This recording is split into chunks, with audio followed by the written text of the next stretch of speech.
pero magkuno ato kanan, Okay? ano kuno nga ay Japon, na Japon. Okay?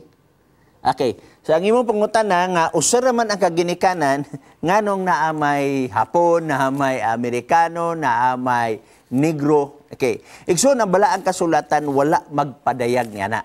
Okay? Pero, naay gisulti dinis balaang kasulatan igsoon.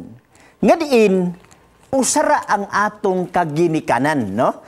Kung atong tanawon igsoon ang balaang kasulatan, kay ang Biblia ra magyud say atong sandigan sa gitawag nato og tanan, kung imong tan-aw dinhi igsoon pagsulod sa sala sa tao sala no sa kalibutan dinhi sa Roma 5:12 busa maingon nga ang sala misulod sa kalibutan pinaagi sa usa ka tawo og ang kamatayon misulod pinaagi sa sala og nga tungod niini ang kamatayon mikuyanap ngadto sa tanang tawo.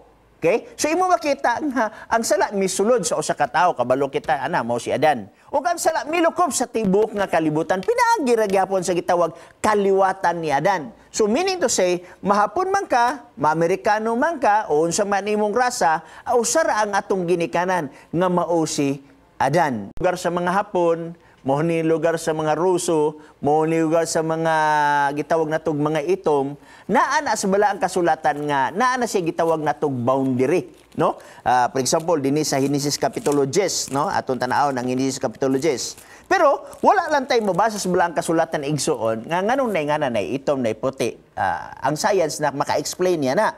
Pero wala gipadayag ni sa balaang kasulatan. Pero ato ni tan-aw nang giingon ni sa balaang kasulatan Genesis 10 bersikulo 5. Tungod niini kanila ginabahin-bahin ang kapupud-an sa mga nasod sa ilang mga yuta ug ang tagsa-tagsa sumala sa ilang sinultihan, lahi ang sinultihan sa Hapon, lahi ang sinultihan sa Russia, lahi ang Pilipino. So naingon din no? Gibahin-bahin ang kapupud-an sa mga nasod sa ilang mga yuta ug ang tagsa-tagsa sumala sa ilang sinultahan, sumala sa ilang panimalay ug sa ilang mga nasod. So nas balang kasulatan igsoon ang panagbahin sa mga gitawag nato og mga rasa sa kalibutan. Okay?